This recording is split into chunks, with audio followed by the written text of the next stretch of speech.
doesn't get much better than this. Think clear.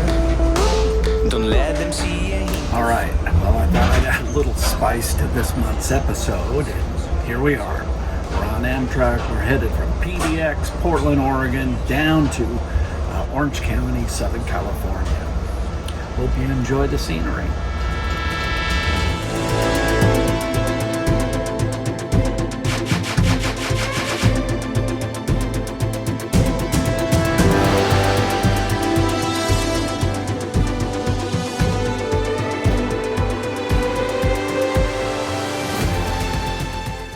I am now entering my 13th year as a filmmaker and a videographer. It is astounding to think back on all the projects I have worked on, which entail over 500 videos. This is a very important moment in the life of the village. And certainly one of the highlights was when I became involved with this sizzling organization called Girls on the Run back in 2015.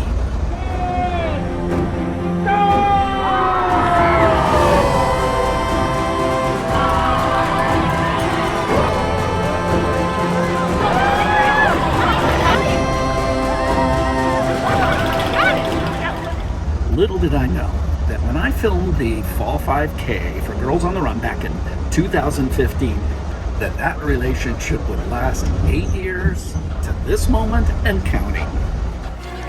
When your legs get tired, you're gonna run with your heart.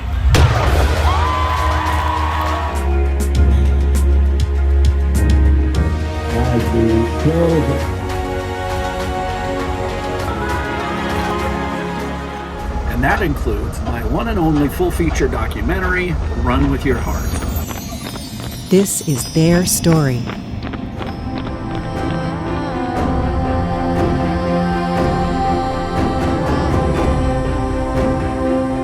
Just 2 weeks ago, coinciding with this 5-week visit to the United States, I was in Lancaster, Pennsylvania. And what was occurring at the same time? Synchronistically, yep, the Girls on the Run 5K. So of course I filmed it and I plugged into that energy of positivity and care and love.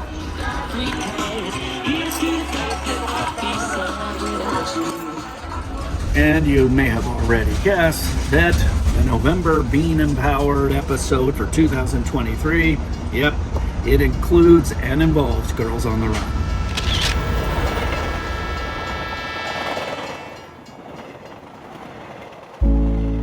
The summer prior to that, I had a back surgery. So I was recovering from the back surgery. I was feeling really great. I had enrolled her, and then I had a sudden re-onset of pain. So at that point, I had signed up to be a coach. I committed, didn't know what was going on, assumed that the pain would kind of dissipate and this was just a small setback and everything would be fine. I went to the new coaches training and I remember loving what they were doing, but I was in such excruciating pain. And after that, I went to the doctor, had an MRI read, and they diagnosed me with adhesive arachnoiditis. That diagnosis, they basically said to me, here's an application for disability. Here's an application for a handicap placard. You're going to probably be wheelchair bound within a year. It was a very scary. I felt like all I wanted to do was crawl in bed and just be in bed for the remainder of whatever I had left. So I reached out to the organization and I explained what was going on. And they said, you can still do this. When I first heard Shannon's story, I was thinking to myself, geez, I would never push somebody with a back problem, back issues. I just never would push. But here, Girls on the Run had the confidence, had the knowledge, had the support pieces in place to really urge her to reach further than her grasp.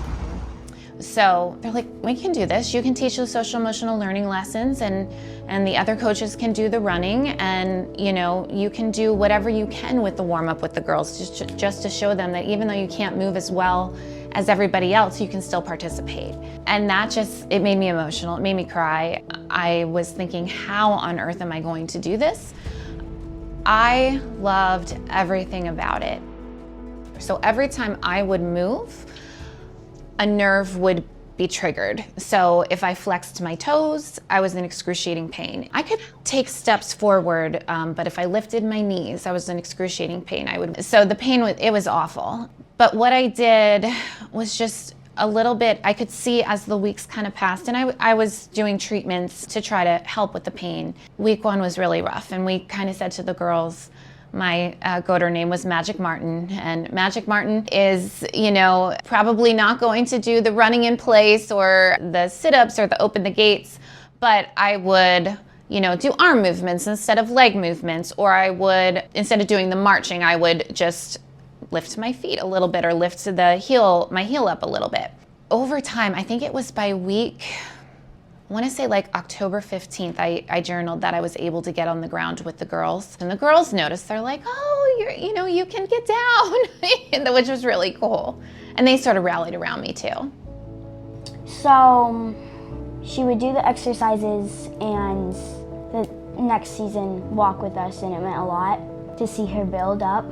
I think it built my confidence up. So I reached out to them we started getting closer to the race and getting the race emails, and I was like, okay, how am I gonna do this? Like, there's no way. And so I was like, okay, do we have any options? And it was, oh my gosh, of course we have options. How about if you pass out the medals to your girls, which was really special. That part was incredible. And they basically, their messaging to me was, Girls on the Run is for everyone. It doesn't matter if you walk, hop, skip, or roll. You can participate in the best way that you can. And they were just so encouraging.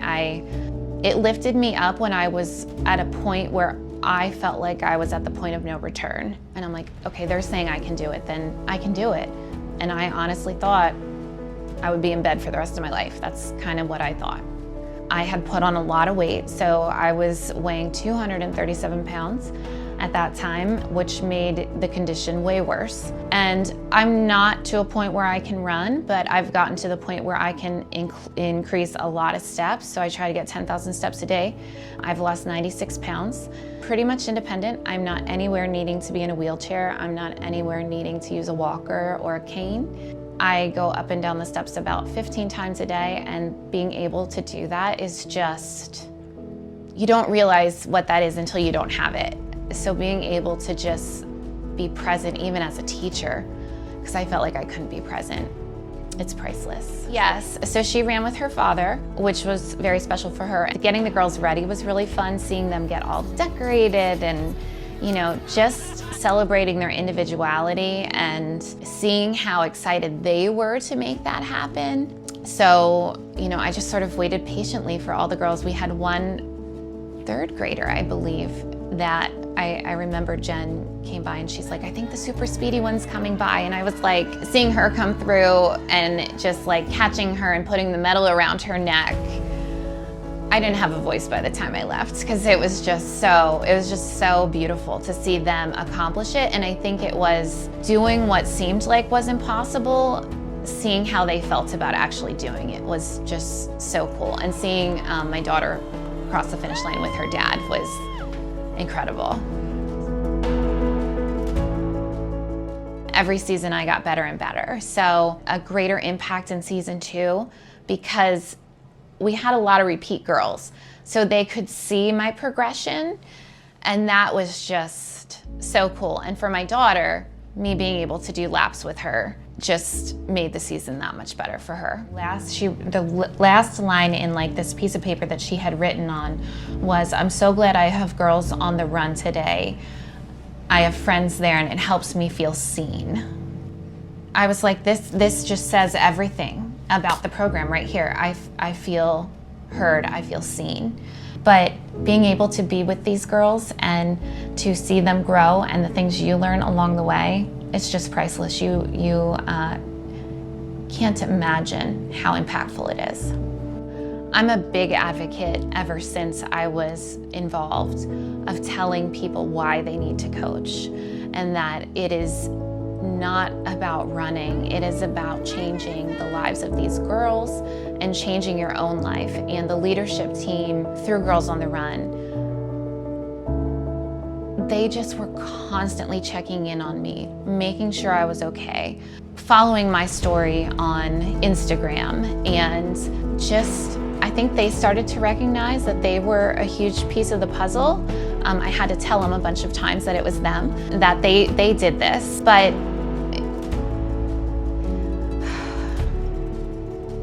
it changed my whole entire life. And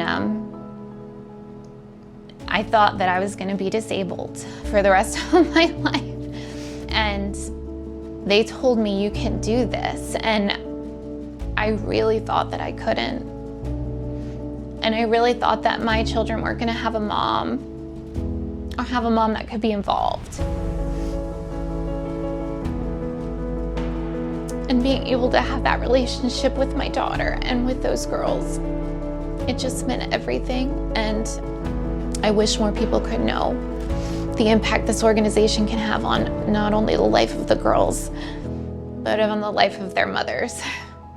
Take a deep breath, run fast, and don't stop at the edge. You can be anything you want. You can be everything you choose. Do not let it slip away.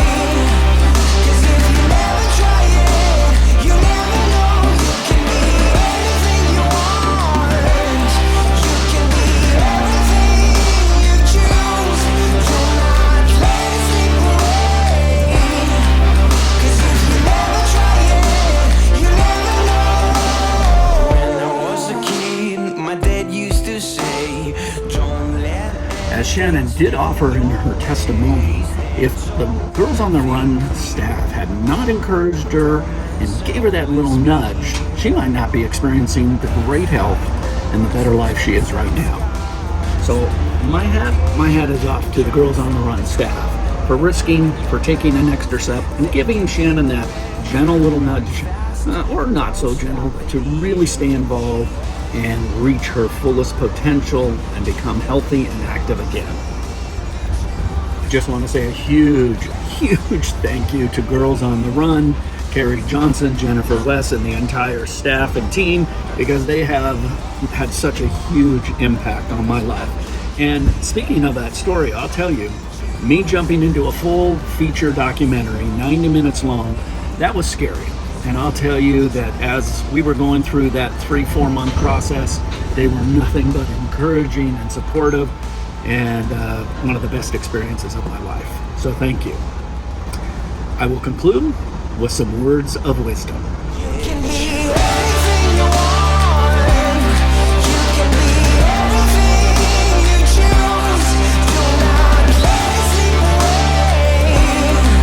'Cause if you never try it, you never know. You can be anything you want. You can be everything you choose. Do not let it slip away. 'Cause if you never try it, you never know.